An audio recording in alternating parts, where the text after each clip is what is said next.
بسم الله الرحمن الرحیم. د پولیس راډیو قدرمن اوریدونکو سلامونه. ستړي مشئ، خدای دې وکړي چې ټول راته روغ جوړ اوسئ او د صحت جامې مو پر تن وي. درنو اوریدونکو، زه نظیف الله هوتک یم او دا د پولیس راډیو څخه د ځانګړې مرکې خپرونه پیل شوه. قدرمن اوریدونکو، لکه څنګه چې تاسو د پولیس راډیو د ځانګړې مرکې له خپرونې سره بلدتیا لرئ، په دې خپرونه کې موږ د افغانستان اسلامي امارت چارواکي میلمانه کولو دوی سره د دوی د کارونو، فعالیتونو، وظایفو په حق غږیږو چې دغه ادارې څه ترسره کړي دي. د افغانستان اسلامي امارت هر اداره تر دا مهاله پورې دوی څه خدمات وړاندې کړي دي، څه ترسره کړي دي او همدارنګه ولس ته څومره اسانتیاوې رامنځته کړي. درنو اوریدونکو، دغه د ځانګړې مرکې خپرونه له نورو خپرونو سره لږ متفاوته ده. ځکه متفاوته ده چې موږ په دغه خپرونه کې امنیتي برخه راخیستې ده. درنو اوریدونکو، موږ سره د ځانګړې مرکې په دې خپرونه کې د افغانستان اسلامي امارت د ننګرهار ولایت امنیه قومندانۍ ویاند ښاغلی سید طیب حماد صاحب میلمه ده چې له ده سره به موږ د ننګرهار ولایت د امنیتي وضعیت په هکله باندې وغږیږو. همداراز د ننګرهار ولایت د مجاهدینو د حال احوال څخه به تاسو ته معلومات درکو چې په ننګرهار ولایت کې مجاهدینو ته څومره سهولتونه رامنځته شوي دي، د دې ترڅنګ جنایي پیښې څومره راکمې شوي دي او همداراز د ولس سره دوی همکاري څه ډول ده. په بېلابېلو موضوعاتو به په دې خپرونه کې غږیږو. درنو اوریدونکو، راځئ ډېر مو په تمه نه پرېږدم. محمد صاحب، په لومړي سر کې خو تاسو ته ښه راغلاست وایم او ډېره زیاته مننه کوو چې موږ ته مو وخت راکړ او د ځانګړې مرکې په خپرونه کې موږ سره حاضر شوئ. ډېر زیات مننه هوتک صاحب. تاسو ته سلامونه، ستاسو همکارانو ته او د پولیس راډیو له لارې ټولو اوریدونکو او ټولو هیوادوالو ته الله دې وکړي چې ټول به جوړ او روغ یاست. نړۍ مننه، الله دې اجر درکړي. حماد صاحب، لکه څنګه چې ما د خپرونې په پیل کې لږ یادونه وکړله چې په بېلابېلو موضوعاتو به دغه خپرونه کې غږیږو، نو په لومړي سر کې که تاسو د ننګرهار امنیتي وضعیت ته لږ سر ورښکاره کړئ چې د امنیتي وضعیت څومره تغییر کړی د پخوا په پرتله، د تېرو لسیزو په پرتله، تېرې ادارې په پرتله د ننګرهار امنیه قومندانۍ د مسؤلانو روابط د نورو امارتي ادارو سره څه ډول دي؟ بسم الله الرحمن الرحیم. د ننګرهار امنیتي وضعیت د پخوا پرتله الحمدلله په څرګند ډول ښه شوی دی. الحمدلله پوره د اطمینان وړ دی. د اسلامي امارت د نظام تر سیوري لاندې اوس ولس خپل ځان ډېر خوندي او احساسوي او خوندي بولي. خپل ورځنۍ چارې په ښه ډول مخته بیایي. د امن په فضا کې زموږ د امنیه قومندانۍ مسؤلین د ولس د زړونو غږ اوري، هغوی ته نږدې دي، د هغو سره نږدې پاتې کېږي او د هرې ستونزې پر وخت د حل لپاره چمتو ولاړ دي او د دې په خدمت کې ولس زموږ ملاتړ کوي او موږ ولس ته ځان ژمن ګڼو. ماشاءالله، ډېره زیاته مننه. د ننګرهار امنیه قومندانۍ د امنیتي ادارو سره روابط څنګه دي؟ مخکې ما لږ اشاره هم وکړله ورته، او همدارنګه د ولسوالیو، حوزو او د دې ترڅنګ د نورو هغه ادارې چې د امنیه قومندانۍ مربوط راځي، د دغې ترمنځ هماهنګي څه ډول ده؟ په دې باره کې به درته وایم زموږ د کامیابۍ راز په همدې کې ده چې الحمدلله زموږ اړیکې، زموږ هماهنګي د ټولو امنیتي ارګانونو سره ډېر په ښه ډول ده. اړیکې مو ډېرې ښې دي، ترمنځ مو ښه همغږي موجوده ده او له یو بل سره همکاره یو او همکاره به وو، همکار پاتې کېږو. له دفاعي ادارې نیولې تر استخبارات پورې موږ ګډ عملیات، ګډ پلانونه او دوامداره اړیکې لرو. همداراز د ټولو مسؤلین او امنیتي حوزو مسؤلین له قومندانۍ سره په مستقیم تماس کې دي چې د همغږي د عملیات د ښه تامین سبب شوی ده. ډېره زیاته مننه. حماد صاحب، را به شو جنایي پیښو ته. جنایي پیښې څومره راکمې شوي دي او دغه ارقامو د راټیټېدو علت په څه کې ده؟ څنګه راټیټې شوي دي؟ ولې راټیټ شوي؟ تاسو داسې څه ترسره کړي دي چې په ننګرهار ولایت کې مو جنایي پیښې راټیټې کړي یا راکمې کړي دي؟ د جنایي پیښو کموالی او په تېرو کلونو په پرتله جنایي پیښې ډېرې کمې شوي دي او د جنایي جرمونو ګراف د تېرو کلونو په پرتله بېساري ډول راټیټ شوی دی. دا د قوي مدیریت، جدي اقداماتو، دوامداره ګزمو، عامه پوهاوي او د مشکوک کسانو پر وخت نیونه د دې پایله ده چې د جنایي پیښې کال په کال کمیږي او زیات فوکس مو همدغه جنایي پیښې تر ډېره حده کمې شي او د ولس همکاري زموږ سره زیاته ده. ولس زموږ سره پوره همکار ده. د همکارۍ له وجې جنایي پیښې تر ډېره حده کمې شوي دي. یعنې د دې ترڅنګ چې تاسو ښه مدیریت کړی دی، د ننګرهار امنیه قومندانۍ مسؤلانو ښه مدیریت ترسره کړی، د مجاهدینو خپلې وظیفې په ښه ډول باندې ترسره کړي دي، د دغو ترڅنګ بیا ولس یعنې همکاره هم پاتې شوی در سره؟ او بالکل موږ چې په ننګرهار کې کوم امنیتي وضعیت ډاډ ورکوو چې امنیتي وضعیت دلته 100% اطمینان وړ ده، دا ټول د ولس برکت دی. ولس له موږ سره همکاره ده پوره. دا ټول د ننګرهار میشتو ولسونو، د ننګرهار مجاهد پرور ولس د همکارۍ برکت.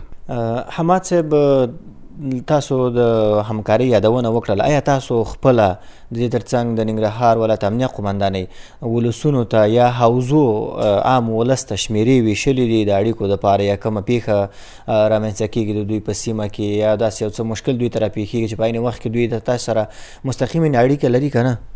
او بالکل د ننګرهار د مرکز او 9 حوزو ټولو ولسوالیو کې کوم مربوطه سیمې چې دی مربوط کېږي، هغو ټولو ولسونو ته مو خپلې د مسؤلینو شمېرې ورکړې دي چې دوی کوم مشکوک کسان ویني، نو پر وخت د هغې په هغې شمېرې په واسطه د مسؤلینو سره په تماس کې کېږي او زموږ امنیتي ځواکونه په ډېر کم وخت کې هغو ته رسېدګي کوي.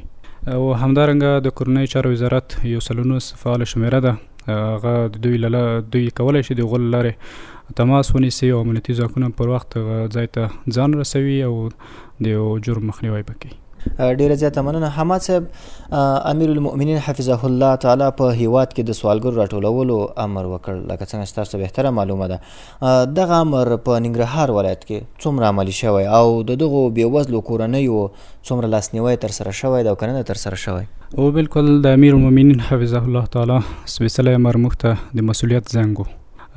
الحمدلله دغه امر مو په بشپړ اخلاص سره تطبیق کړی ده. تطبیقوي ګډ شمېر سوالګر مو راټول کړي دي او د هغوی اړوند کورنیو ته د اړوندو ادارو له لورې د شاده او معلولینو کار او ټولنیزو چارو ریاست او د سرې میاشتې له لورې له دوی سره مرستې کېږي او د دې کومه پروسه چې د دوام لري، کوم پاتې سوالګر چې د هغه به هم راټولېږي او اړوندو ادارو ته به سپارل کېږي تر څو د هغوی سره مرسته وشي او له سوال او فقر څخه د اخلاص شي. د سوالګرو په برخه کې تاسو یادونه وکړله حماد صاحب، ځینې کسان داسې هم په دغو برخه کې شته دي چې دوی خو مستحقین وو، مثلا دوی د یو مجبوریت له وجې سوال ته مخه کړي، ولې د دې ترڅنګ بیا ځینې کسان نور هم شته چې دغه سوال کول دوی یو تجارت ګرځېدلی ده. نو په دغه برخه کې د هغه کسانو چې دغه سوال کول یا خیرات غوښتل د دوی یو تجارت ګرځېدلی ده، بیا هم تاسو کوشش کړی، هڅې مو کړي دي، کومکونه مو ورسره ترسره کړي، ولې دوی بیا هم په خپل مسلک ته مخه کړې ده؟ د دغسې کسانو پر وړاندې د ننګرهار امنیه قمندانۍ تر دا مهاله پورې څه ترسره کړي؟ ډېره زیاته مننه. رښتیا هم بعضې سوالګر چې دغه سوال عادت ګرځېدلی دی دوی په دې برخه کې مسلکي دي او چې یو ځل مو نیولي دي، بایومټریک کړي مې دي او بیا وروسته له هغې دوی بیا په ښارو کې په واټونو کې ناست دي او سوال کوي له خلکو نه. دا په دوهم ځل چې کله موږ نیسو نو دوی ته توصیه کېږي، ورته نصیحت کېږي تر څو له دې کاره لاس واخلي او بیا هم که دوی دا کړنه ترسره کړي د هغو سره به قانوني چلند کېږي. خوشحاله اوسئ. ډېره زیاته مننه. را به شو یو بلې پوښتنې ته چې هغه البته پوښتنه هم ډېره مهمه پوښتنه ده، دغه د روږدو کسانو ده. لکه څنګه چې موږ تاسو ته معلومه ده د تېرې ادارې له لورې موږ ته په سلګونه زره ځوانان معتاد پاتې وو چې دا بدبختۍ د دوی څخه پاتې وو. ولې د افغانستان اسلامي امارت له لورې مدیریت د امیر المؤمنین حفظه الله د فرمان پر اساس دغه کسان راټولولو لړۍ ده په ټول هیواد کې پیل شوه. دغه لړۍ په ننګرهار ولایت کې څومره عملي شوې ده؟ د روږدو پر وړاندې مو څه اقدامات ترسره کړي دي؟ د روږدو کمښت کې البته د روږدو په شمېر کې څومره کموالی راغلی ده؟ له فتح رانه په دې خوا د امیر المؤمنین حفظه الله تعالی د هدایت پر بنسټ د معتادینو راټولول لړۍ پیل شوه. په ننګرهار کې له فتح رانه وروسته یوازینی شی چې زموږ مسؤلین به ډېر خفه کول او مجاهدین به ډېر خفه کېدل دا معتادین خلک وو چې په هر چوک کې د ولایت مخ کې د پلونو او د پلچکونو سره به په یو ککړه فضا کې دوی ناست وو، په ډېر بد وضعیت کې وو. نو د امیر المؤمنین شیخ صاحب د شفقت په دی باندې د پروسه مو پیل کړله. په زرګونو معتادین یعنې د فتح نه تر اوسه پورې د 18,000 شاوخوا کې معتادین مو راټول کړي دي او روغتونونو ته مو کابل امید روغتون ته مو لیږدولي دي، هلته درملنه شوې ده او بیرته خپل عادي ژوند ته ګرځېدلي دي. دغه روږدي چې عادي ژوند ته ګرځېدلي دی دوی ډېری په کار باندې بوخت شوي؟ په هلته د تنها د معتادینو په روغتون کې هلته دوی ته حرفوي زده کړې ورکول کېږي او دلته چې راشي یو ښه کسبګر ترې جوړ شي. ډېری خلک دلته خپل عادي ژوند کې ښه کسبګران دي او خپل ورځنۍ چارې مخ ته وړي او د خپل اولاد او خپل بچیانو لپاره یو حلال روزي پیدا کوي او حلال کسب باندې لګیا دي. مننه ډېره زیاته. حماد صاحب، لکه څنګه چې موږ تاسو ته بهتره معلومه ده هوا ډېره ګرمه ده، ګرمي ده او بیا ننګرهار ولایت کې هم ګرمي د حد نه زیاته وي. کله کله ورلګېدنه رامنځته کېږي یا د برق د شارټۍ له وجې نه یا د ځینو نورو عواملو له وجې په ښار کې یا په ولسوالیو کې د برق له وجې یا ځینو نورو علتونو له لارې ورلګېدنه رامنځته شي. د ننګرهار ولایت امنیه قمندانۍ اړوند اطفایي امریت یا مدیریت په دغه برخه کې څه ترسره کړي دي او همدارنګه دغه مدیریت څومره په وسایلو باندې په نقلیه وسایلو دې ته څنګ په نورو وسایلو باندې څومره سنبال ده چې وکولی شي په ډېر زر یا په لنډ وخت کې د خلکو په کورونو کې یا په هټیو کې رامنځته شوی اور مهار کړي.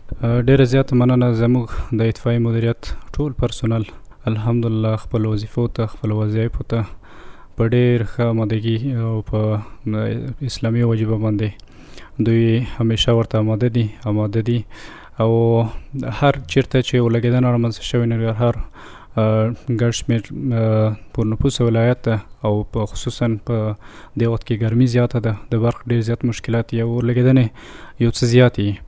نو د اطفایي پرسونل پر وخت هغې ته رسیدګي کوي لکه څنګه چې په ټول افغانستان کې په ننګرهار اطفایي مدیریت لومړی مقام ترلاسه کړی ده. د همدې وجه ده چې دوی په ډېر چټکۍ سره هر چیرته چې ولګېدنه کوي هغې ته ځان رسوي، هغه اور مهار کوي او خلک هم د اطفایي مدیریت ټول پرسونل نه ډېر خوشحاله دي. دوی په نقلیه وسایطو باندې سنبال دي که نه؟ الحمدلله په دوی کې هېڅ ستونزه نشته ده. کومې ستونزې چې مخکې وې هغه مو د وزارتونو سره شریک کړي دي. الحمدلله زموږ غږ هلته اورېدل شوی دی او کومې ستونزې چې موجوده ستونزې وي هغه اوس الحمدلله نشته، هر څه سنبال یو او کوم خنډ او مشکل په اطفایي مدیریت کې د وسایلو په نګاه دلته اوس نه لرو. د ګڼه ګوڼې په باره کې ننګرهار هم یو د هغو ولایتونو څخه ده چې ګڼه ګوڼه ډېره پکې زیاته ده. دې ته څنګه لکه چېرته البته ووایو د زون مرکز هم بلکې مبالغه به مو نه وي کړې.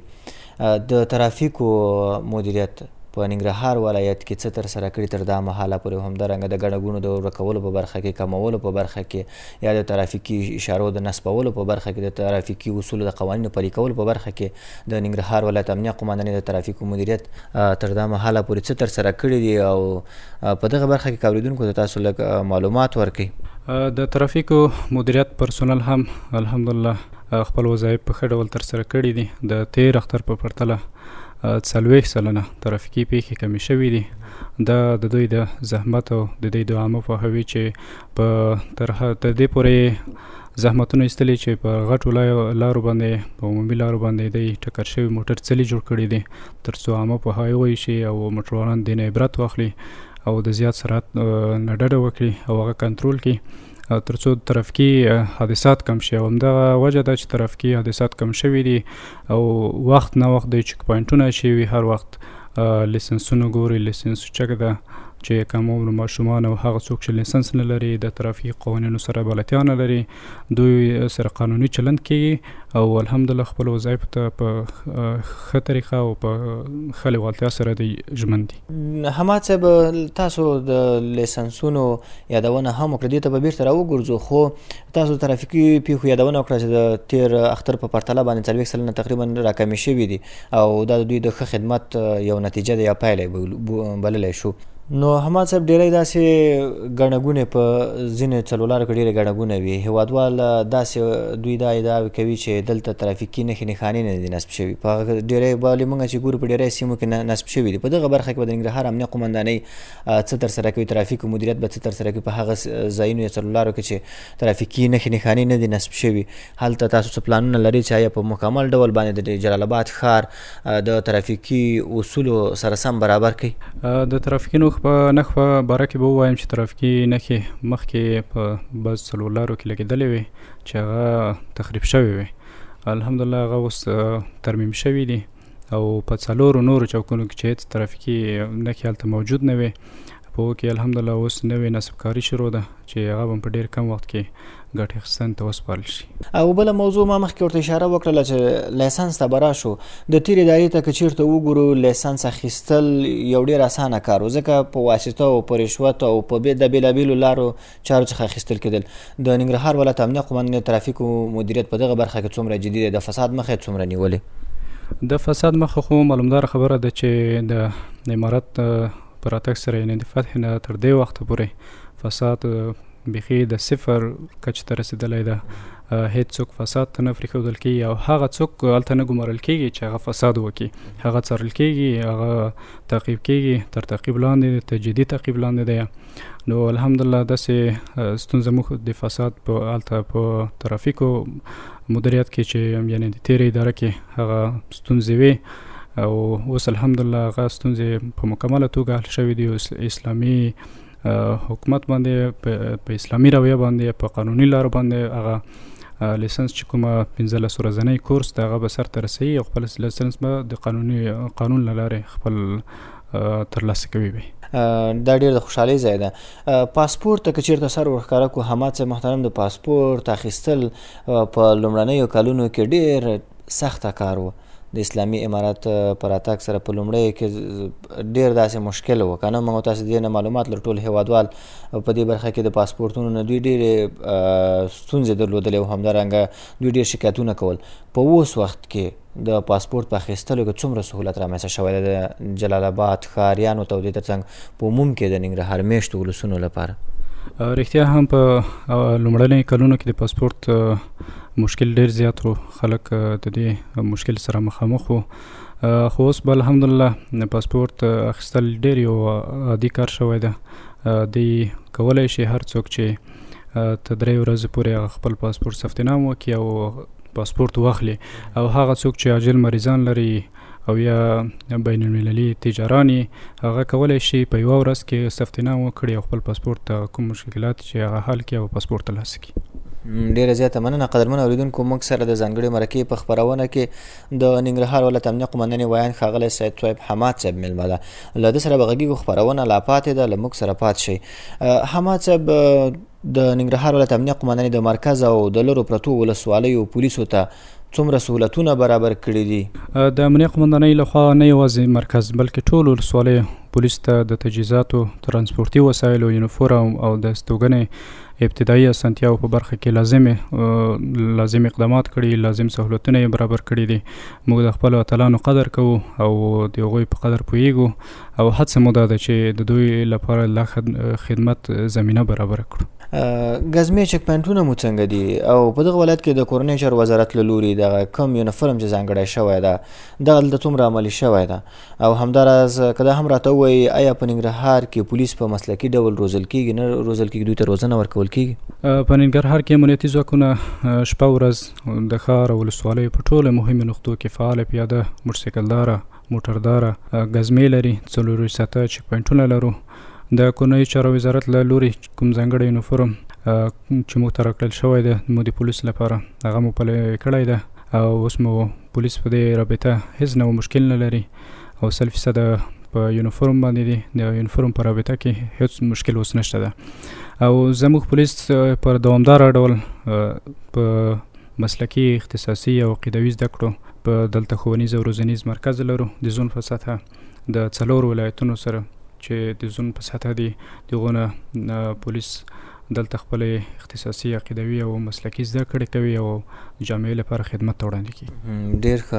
د ننګرهار امنیه قومندانۍ مسؤلان، امنیه قومندان صاحب، د دې ترڅنګ د امنیتي چارو مرستیال صاحب او همدارنګه تاسو آیا په وخت پر وخت د خپلو پوستو، د خپلو حوزو د چک پوینټونو څخه لیدنه کوئ که نه کوئ؟ د چک پوینټونو نه، د مسؤلینو نه، د حوزو او د قومندانیو د قومندان صاحب د امنیتي چارو معاون دا یو وجیبه ده، د باید خپل مسؤلیت ده او دا مسؤلیت الحمدلله په ډېر ښه طریقه ادا کړی ده. کله کله زموږ قومندان صاحب د امنیتي چارو معاون په موټرسایکل باندې په ښار کې په چک پوینټونو باندې په ډېر یو داسې طریقه چې هغه د عادي کس سره پرتله نه کېږي، په غیر ډول دی په چک پوینټونو باندې ګرځي، نظارت یې کوي چې الحمدلله په دې ډول خپل کوم پولیس او کوم پرسونل چې د قومندانۍ د 8000 تشکیل چې ده الحمدلله داسې مشکل سره نه دی مخامخ شوي چې زموږ قومندان صاحب یعنې امنیتي چارو معاون په چک پوینټ باندې ورغلی او مجاهد په غفلت باندې یا په موبایل کې لګیا وي او خپلو وظیفو ته ښه متوجه دي. رسنۍ هغه څه دی چې ډېر یعنې یو مهم رول لري په ټولنه کې په اوس وخت کې، البته که چېرته یادونه وکړو د ټکنالوژۍ اثر ده. نو رسنۍ سره مو همکاري څه ډول ده او د دغوی ستونزو ته مو څومره رسېدنه کړې ده؟ دوی سره ناستې پاستې کتنې شته نشته تاسو ورځئ یا د دې کومې ستونزې ولې تاسو سره شریکوي پر وخت د هغوی ستونزو ته رسېدنه کېږي نه کېږي؟ الحمدلله د رسنیو رول موږ ته ډېر مهم ده. موږ له رسنیو سره رغنده پر وخت او شفافه همکاري لرو. تل مو د خبریالانو پوښتنو ته ځواب ورکړی دی. له دوی سره وخت نه وخت ناستې کوو. په میاشتې کې یورې د رسنیو له مسؤلینو خبریالانو سره ناسته کوو. کوم ستونزې چې کوم خنډونه چې دوی ته د دوی سره یي یا دوی له مشکل سره مخامخ یي نو هغه موږ ته هلته خپل طرز العمل کې په خپل هغه کې دوی موږ ته بیانوي او موږ دغو ستونزو ته حل لاره پیدا کوو او دوی سره پوره همکاره یو. او رسنۍ زموږ ملګري دي نه مخالفین. دوی زموږ خپل ورونه دي او په هر وخت کې ورسره همکار یو او همکار به وو انشاءالله. ډېره زیاته مننه کوو حماد صاحب. آیا له رسنیو سره مو پر وخت معلومات شریک کړي نه هم دي شریک کړي کوم ځای کې که څه لاسته راوړنې یا د دې څنګه کوم بله داسې یو خبر وي چې هغه خبري ارزښت ولري او رسنۍ تا نه معلومات وغواړي آیا پر وخت مو له دوی سره معلومات شریک کړي؟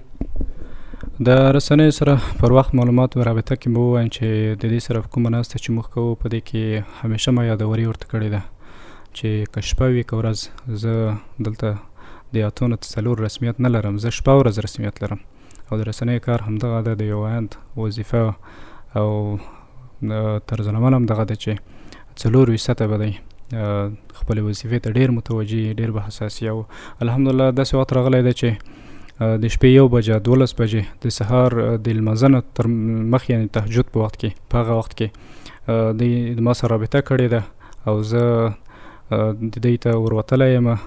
کوم معلومات چې دوی د ما نه غوښتل الحمدلله هغه معلومات مې ورکړي دي. که په شپه وي که ورځ د دې سره همکار پاتې شوي یو نه مو نه دي ورته ویلي.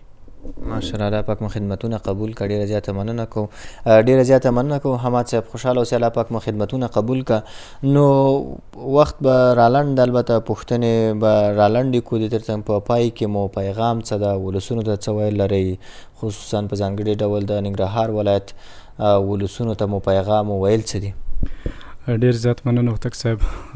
زما پیغام د ننګرهار میشتو مجاهد پرور ولس ته دا دی چې د خپل نظام خپل امنیتي ځواک او خپل وطن ملاتړ وکړي د خپل نظام قدر وکړي د نظام سره نږدې پاتې شي او لکه څنګه چې په اوسني حالت کې د امنیتي ځواکونو سره د اسلامي امارت سره نږدې پاتې شوي دي همکاري یې کړې ده او شته امنیت چې موږ کوم ډاډ درکوو ټولو هیوادوالو ته چې د ننګرهار امنیتي وضعیت ډاډ ورکوو دا د ننګرهار میشتو ولسونو د همکارۍ برکته دا همکاري د لا زیاته شي تر څو دوی په هوسا او امن فضا کې ژوند وکړي. نړۍ مننه کوو حماد صاحب محترم چې موږ ته مو وخت راکړ او د پولیس راډیو ځانګړې مرکې په خپرونه کې مو د جلال آباد ښار همدارنګه د ننګرهار ولایت د ټولو ولسونو ته د دغه خپرونې له لارې د دغه امنیتي وضعیت په هکله پوره معلومات ورکړل. ډاډ مو ورکړ اطمینان مو ورکړ او همدارنګه د ننګرهار ولایت امنیه قمندانۍ د روابطو په هکله مو هم یادونه وکړله او د مجاهدینو د ویښتیا د دوی د زړورتوب او همدارنګه د دوی د بیدارۍ او د دوی د ښو وظایفو ترسره کولو په هکله مو هم اوریدونکو ته معلومات ورکړل. ډېره زیاته مننه. خوشحاله اوسئ. له تاسو نه هم مننه هوتک صاحب. الله دې اجر درکړي. خیر اوسئ. د پولیس راډیو قدرمن اوریدونکو موږ سره د ځانګړې مرکې په دې خپرونه کې د ننګرهار ولایت امنیه قمندانۍ ویاند ښاغلی سید طیب حماد صاحب میلمه و چې د ننګرهار ولایت په امنیتي وضعیت باندې پوره رڼا واچوله او همدارنګه نوموړي درته په بېلابېلو برخو کې معلومات ورکړل. درنو اوریدونکو موږ د ځانګړې مرکې خپرونه په همدې ځای پای ته رسیږي تر بیا چې زه نظیف الله هوتک تر یوې بلې نوې خپرونې په چمتو کولو سره ستاسو درانه حضور ته حاضرېږم. تاسې په پاک او سپېڅلي رب سپارم. الله مو مل شه.